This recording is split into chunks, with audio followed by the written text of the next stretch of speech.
Hello and welcome everybody to Fight Legends Web3 Throwdown. Again, I'm your host, Sean S. Porter. As always, I'm here with our co-host Smurf from Money Match Gaming. And now, for the first time, we're having a guest on, our very special guest, Sid Lance. He's the social media director at Mod3, social media manager at Inferno.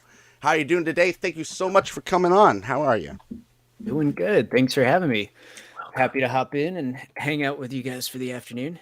Absolutely. Oh, Yeah, so today we were going to talk a little bit about, the climate conversation in regards to not only just crypto in general, but also NFTs specifically. That's because, of course, I recently was host to a, well, not host, I attended the Seattle NFT Museum's opening night, and that's kind of like the overall theme for this gallery. And so it was very cool to meet some different artists, not only artists that are working on projects that are specific to working on climate change in different ways, but also ones that are just working on carbon neutral blockchains, like Wax, for instance, which my boy Smurf over there is very, very familiar with. So, yeah, yeah, absolutely.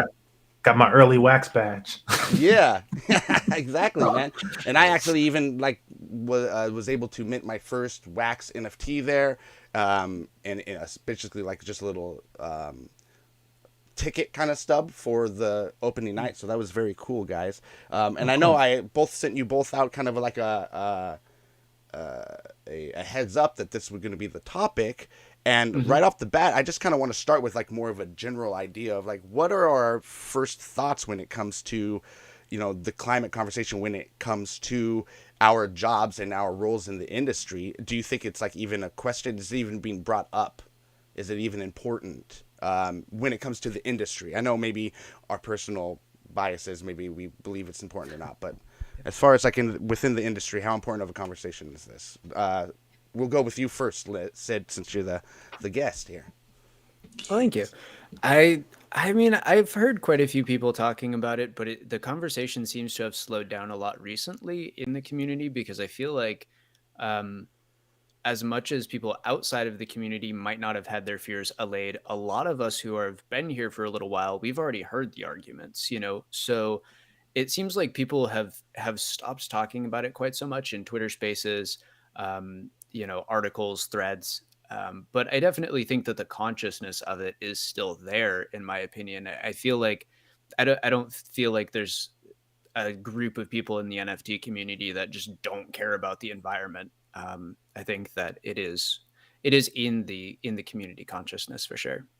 Absolutely, yeah. And Smurf, what do you agree with that? I mean, you certainly see people that or projects that certainly they're not worried about the what their projects or what chain they're building on and how that's affecting things. So Yeah, I think similar to Sid, I think it's people that are been in blockchain and cryptocurrency for a while. Not just like coming into the NFT sector. Maybe they've been here a little bit longer.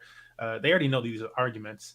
And I feel like a lot of the really negative arguments around crypto and NFTs and stuff like that came from people that were very new to the industry. Mhm. They were jumping in. It was their first few months or something like that, and they saw something, and oh, well, this is my first time looking into this. What about what's Bitcoin? Oh, it uses a high amount of energy. What's Ethereum? It uses a high amount of energy, and they freak out. But like a lot of them were coming in that 6 month period where if they had joined even 6 months before that 6 month period, they would have maybe saw some articles about the merge happening with Mhm. Ethereum. But then the merge conversation died down because everybody knows it's happening and it's delayed for over a year and it's going to take a long time. Well, not even delayed. It's just going to take a long time for that process to sink in where everybody thought it was going to be immediate. But like people that are in blockchain, we know about these conversations. These are things that we're natural to, and we know that it's mostly Bitcoin and Ethereum that are like the two Mhm. proof of work blockchains, and everybody else is like on that carbon neutral footing or like Right. better. And so for blockchain vets, it's just like you're kind of like and most of us are like millennials or around that generation anyways, and it's not like that hasn't been a concern for our generation for a long time anyhow. It's like the older generations that really don't care, and so to think that such a generation would all of a sudden come about, Generation X, millennials, and just all of a sudden not care about the environment in their technology endeavors is kind of crazy to me. But that just seemed that it seemed to be the case, and almost want to wag my finger at the older generation because they are the ones in charge of the media. And so who's pushing those articles? That's true. Yeah. Yeah. I mean, that's Fair. like got so much of a background. It's that comes into the politics and the games that they play there. It's not necessarily that they're purposely not knowing about it or not pushing it, but that's not necessarily maybe the media they follow. I don't think it's a hoax. Who knows? I don't know if that's some people believe, but that sort of thing. So. The reason we're bringing this up, of course, is because climate conversation. Well, this week specifically, it's always important. But since I was at the museum, there was all sorts of cool people to talk to, and let's talk a little bit more. Right here, I'm showing everyone on Twitter here some of the awesome projects that were taking place, and one of them was Open Earth. And Open Earth was interesting because they're talking about the Paris Climate Accord and these sort of things, and more of like the blockchain side of things and how that can help climate change, which of course there's all sorts of ways we could foresee blockchain technology helping, just because it can help in all different sectors across our life. Just through distributed ledger technology alone, you start helping different sectors of our economy and beyond. But when people look at these blockchain technologies, I mean, we have to be able to explain that we're building on certain ones because of operability and utility, but that they're actually eventually going to become different, right? Like long story short, this isn't very articulate, but Smurf and I were talking on an earlier episode about how, even Ethereum, everyone automatically hears the FUD behind like the energy consumption of Bitcoin. And maybe even Ethereum to a certain extent. But we all know that Ethereum is maybe very slowly, slower than we'd like, moving to a different stake or a proof. So talk a little bit about that. Like, do we think, like we said, people do care, but do we think that building on these certain projects is it worth going to Solana? Is it worth going to Wax? Or are projects better off building on Ethereum if they believe that, do bigger projects need to be on Ethereum, I guess is what I'm saying. Is Wax and all these other projects, there's a little bit smaller, Solana has some bigger gaming projects coming out now, but still like these, especially if you're like going for blue chip level, as an NFT, people still believe Ethereum's the way to go. Will that ever change, I guess is where I'm going at. Like, how important is that? Can a big game like Fight Legends make it building on a smaller chain that's carbon neutral? Can these AAA games make it to that level of popularity through this tech? I mean, personally, just from some of the conversations I've had around Inferno, I think cross-chain is kind of going to become a lot more popular as long as we can figure out securing bridges and getting that nailed down a little bit more. It it definitely seems like some of these larger games are going to need something like Solana or Tezos or something that can handle a lot of these really small transactions really quickly and efficiently that you might not be able to get on the big um, L1 like Ethereum, because there is, even as far as I'm aware, even after the merge, there's still going to be higher gas fees than a lot of the other ones. So it's still not going to be as cheap as running a game on, for the example we've been using, Solana. And a lot of these concepts that are pushing the boundaries of what's possible with blockchain gaming rely on being able to have kind of this um, constant like exchange of,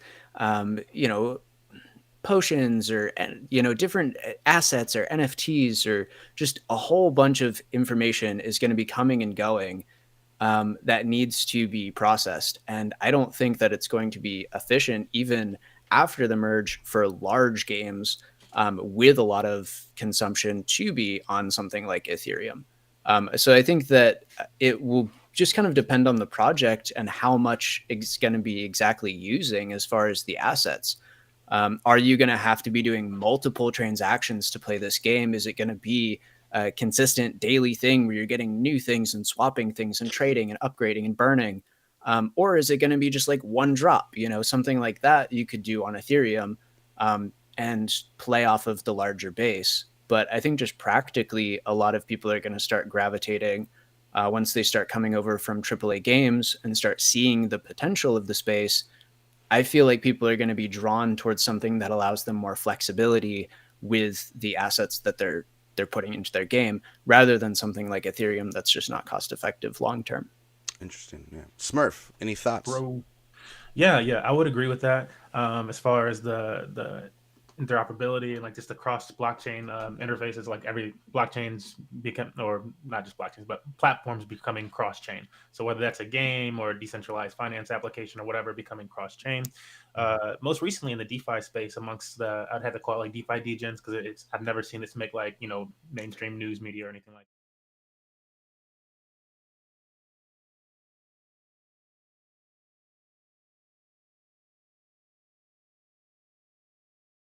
It up because it was it's cross chain, and it gathered somewhere around $3 or $4 billion. And of course, now shouldn't something like that make the media? But it gathered something like $3 or $4 billion in a matter of like less than a month or so, because of their how much like the staking rewards that they are supplying for stable coins, and it was cross chain. And so it allows you to use all these different blockchains on the same one platform, and it's staking rewards for stable coins. And so all these DeFi degens, a lot of people are like, either becoming like 100,000aires and stuff like that, or they're becoming millionaires. And, they have a large portion of their portfolio just chilling in stable coins. Like, sure, they still make risk plays, but they want stable coins. And so they were using like platforms like this. But yeah, that's just to say with that, that cross chain aspect of it. So yeah, I do think that'll be really big. I do think also just, as far as like the people want it, on Ethereum versus other chains. Yeah, I think the more centralized projects, the more central, and I feel like the more central, this is just like a gut feeling. I feel like the more centralized the project is, the bigger the entity behind it, they'll probably start off on Ethereum, because they have the ability to, maybe they already have their own sets of databases and stuff like that, these large, whatever the heck, but they have their ability to take a large portion of the game off the blockchain and house it themselves. And that, crypto audience may feel this or that way about it, but I think specifically with games, we're talking games and whatnot, and maybe some sectors of finance, people are going to be fine with that. And they might want that to some degree. And so taking that portion of things off chain and only leaving certain transactions on chain, as Sid was saying, will be fine for them. And then there will also be that subsector of like straight up blockchain projects. And that's where I think we'll see, the projects that do decide to go toward things like Wax. And I think some centralized projects will also choose things like Wax for its carbon neutrality, and they probably get some carbon credits for things like that. So it might just be a good business venture for them. And then we'll see more people on the decentralized end of things probably gravitating toward projects like Avalanche, which I'm becoming more and more bullish on by the day. But just this fact that you can, as you were saying, even though Ethereum's going to be merging, it's not necessarily going to cut the gas fees down and stuff like that. It's still going to become I think over time it's going to become you need money to be operating on Ethereum. And like, the larger centralized entities might find ways to cut down the cost of you minting a game, or whatever assets or whatever to start their game. But it's still going to be costly, and it's going to become more and more costly. But things like Avalanche allow you to branch off and make that a lot cheaper, as well as, again, things like Wax, where it's just, it's not going to be that much. Interesting, yeah. Well, do you guys? I know, Sid, you had actually mentioned one project. I don't know if you remember it off the top of your head. I'm definitely interested in, like, it's one thing for these projects that are directly related to some sort of blockchain, right? And they're built on the blockchain that's carbon neutral. But I like the ones that are like, I'm interested in different utility.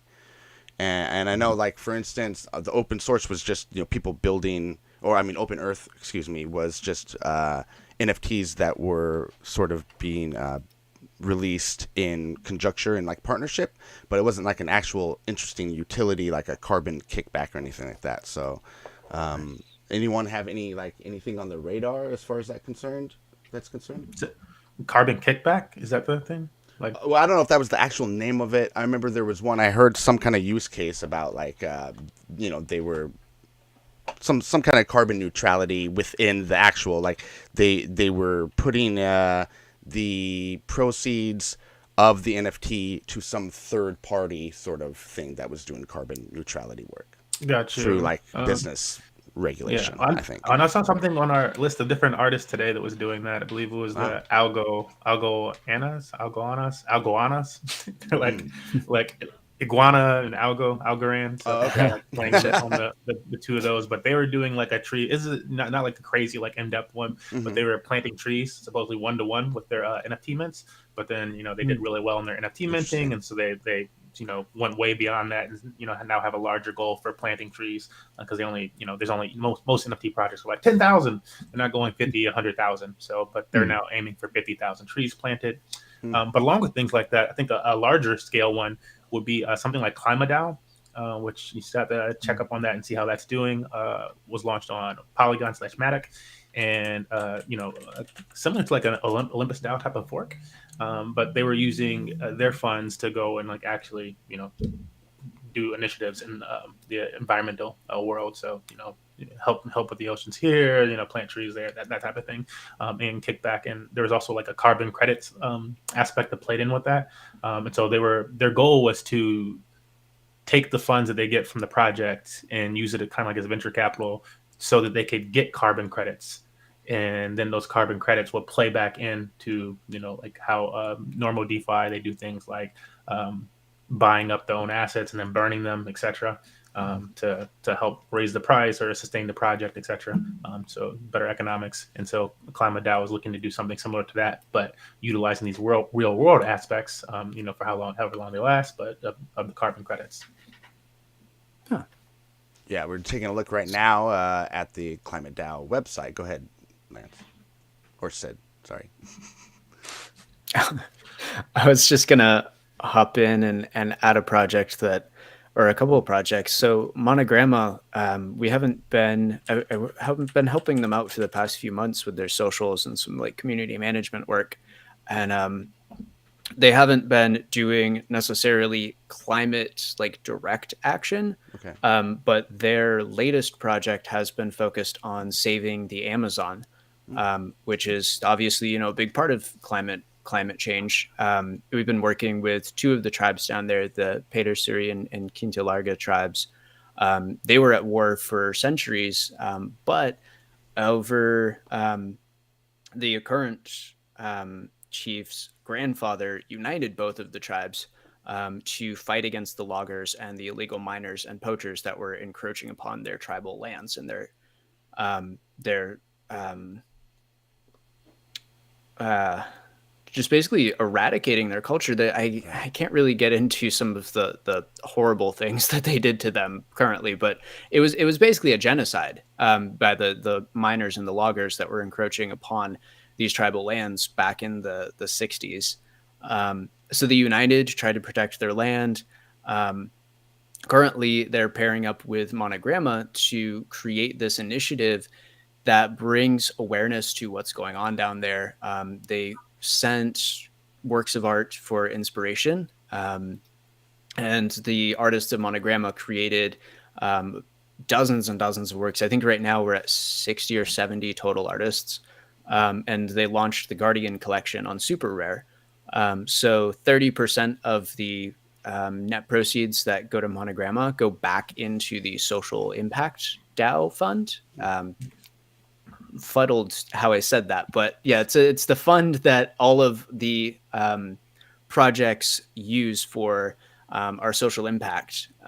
We basically put all of the artists, collectors, they can present projects and ideas to the Monogramma collective, and then that 30% that's been stacking up from all of the Monogramma sales can then be proposed to be used as a group project and funded for different things to help social impact around the world.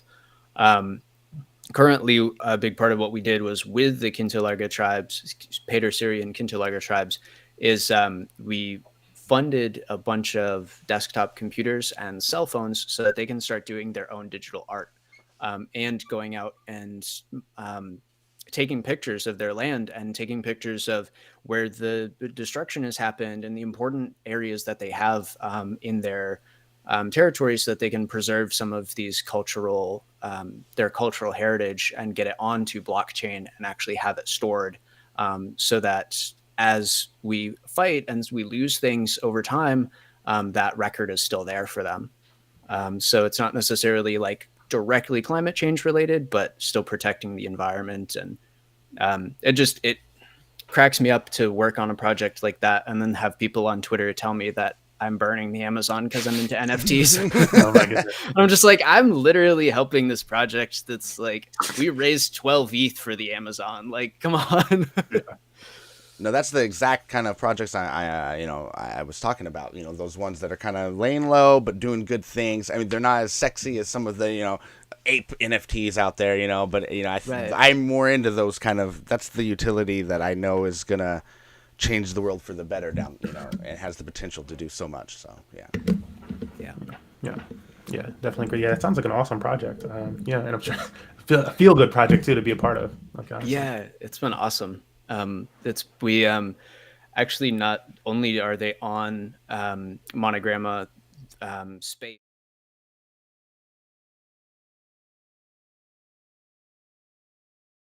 worlds on your phone and get a lot of the works. We're working on getting all of them, but they're geopinned around the border of the tribal lands. So each artwork is geopinned in the Superworld app to a specific location, marking, guarding the tribes.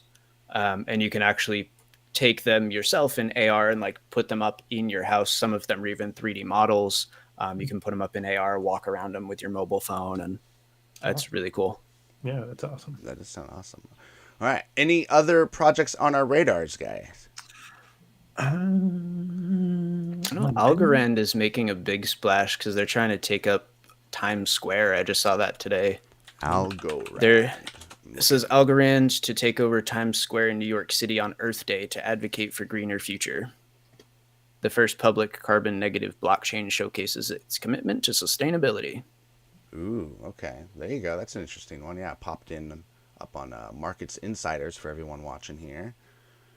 I'm not super familiar with them, but I think it's good visibility to show that conversation is happening in the crypto space and that solutions are being made for people who might have that preconception of just, Ethereum or Bitcoin. Yeah, and I think the more that people start to see, because I know the initial reaction from the general public, or as I like to call them muggles, will be that oh, more crypto and NFT stuff. Oh, I hate that. A lot of them will just tune it out before even reading anything. But the more that it's pushed in front of them with this messaging that not all these projects are bad or as negative. I shouldn't even say bad, as negative as people initially perceive them. But the more that's pushed, the more that we'll start to see the representatives, on public, whether it's just a public representative or like a legislator type of deal.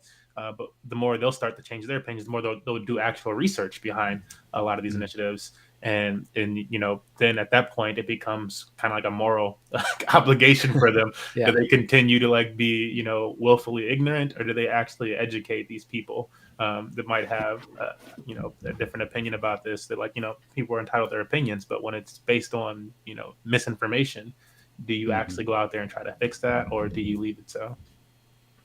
Absolutely. This is a very interesting one to learn more of. Yeah, it says, let's see. Last year, Algorand solidified its commitment to sustainability by partnering with Climate Trade to become the world's first carbon negative blockchain.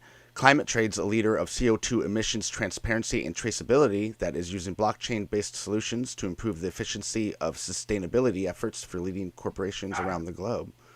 And they have a funny here. Darkening Times Squares for a duration of 1 hour saves roughly 6,500 kilowatt hours. This amount of energy is equivalent to the energy required to complete 350 million finalized transactions on chain, or 2 work weeks worth of network liveness. In comparison, it would power up to 6 finalized transactions on the Bitcoin network, running for just 1.5 seconds.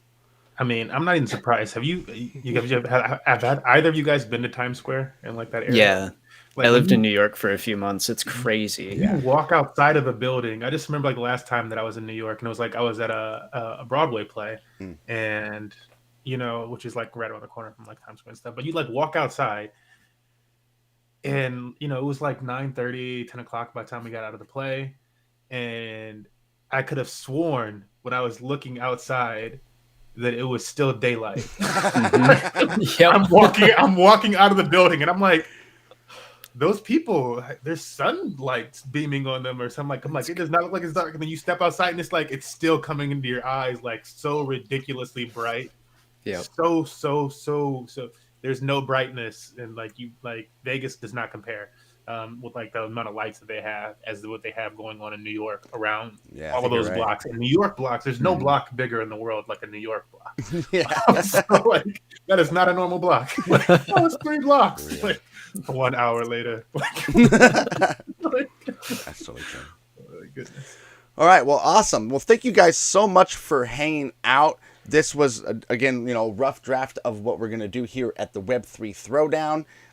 We're going to be covering a whole bunch of the different niches. Next week, we're going to be doing music. And then, we're kind of open-ended on the other ones, but we're going to try and put a schedule there ahead of time and start planning, regular guests. Sid, you're welcome to be on the next one if you're open on your schedule. Same time next Tuesday. And if, I'm sure everyone loves music. If you're not, then you're a crazy person. Those people, well, I don't like music. It's like, okay, back out of the room.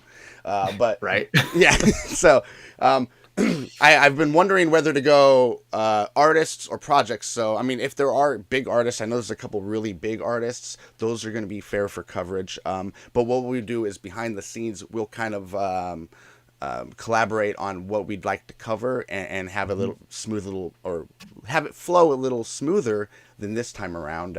But yeah, thanks again, guys, for hanging out and joining up. As a last hurrah, Smurf, first tell us what you have on Money Match Gaming going this week. Yeah, so this week with Money Match Gaming, it's just NFT work for me in the background. NFT work and marketing will be the main Money Match Gaming things. Now, of course, we're always doing a little community, this and that. For those in our Discord, I'm always sharing out DeFi information. I'm also restarting our education series for cryptocurrency. I like to take a deeper dive into like the financial background and stuff like that during the summer months. But I'll just be starting up like a kind of like a 101 course for people in interested in crypto and stuff like that. And so we'll be starting off with like, how do you get on board with the cryptocurrency? And then like, how do you, where are the places that you can transfer your money and stuff like that? How do I get my stuff on these other blockchains? And so that you can actually get out there and immerse yourself in cryptocurrency as much as you want to get. So I'll be starting that back up, putting all the pieces down in place this week, and so it'll start. I want to start that by this Friday. But some NFT work, and then for our gamers out there, of course, we're always doing giveaways for Gods Unchained. Anytime we're playing Gods Unchained, nice. Community's asking me to do some Smash Bros events where we just gave away like $100 last time in cryptocurrency. Last time we played Smash Bros. But that type of stuff always on the go of Money Match Gaming. So if you're interested, Google us and awesome. Pop one in. Yeah, if you hang on.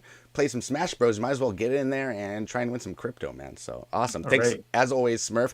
Sid, tell us a little bit, any plugs you want to do or just what you got going on personally or in any projects you got going?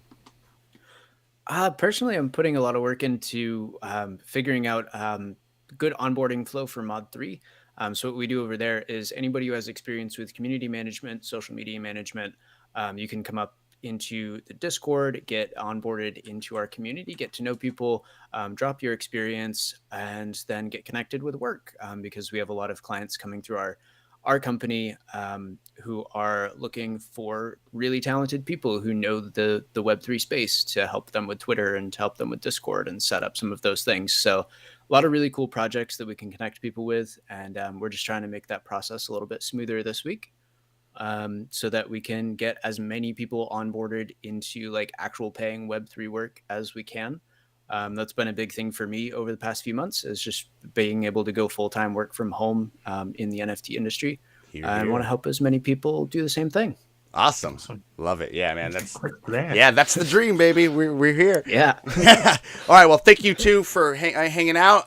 And I'm looking forward to having you two join me next week for a whole discussion and an overview of the Web3 music scene. Until then, Hope everyone at home follows and likes us. Make sure you're subscribing if you're watching on YouTube. Make sure to follow us over on DLive TV, which is our Web3 Twitch alternative. And we'll see you next time, guys, on the Web3 Throwdown. Oof.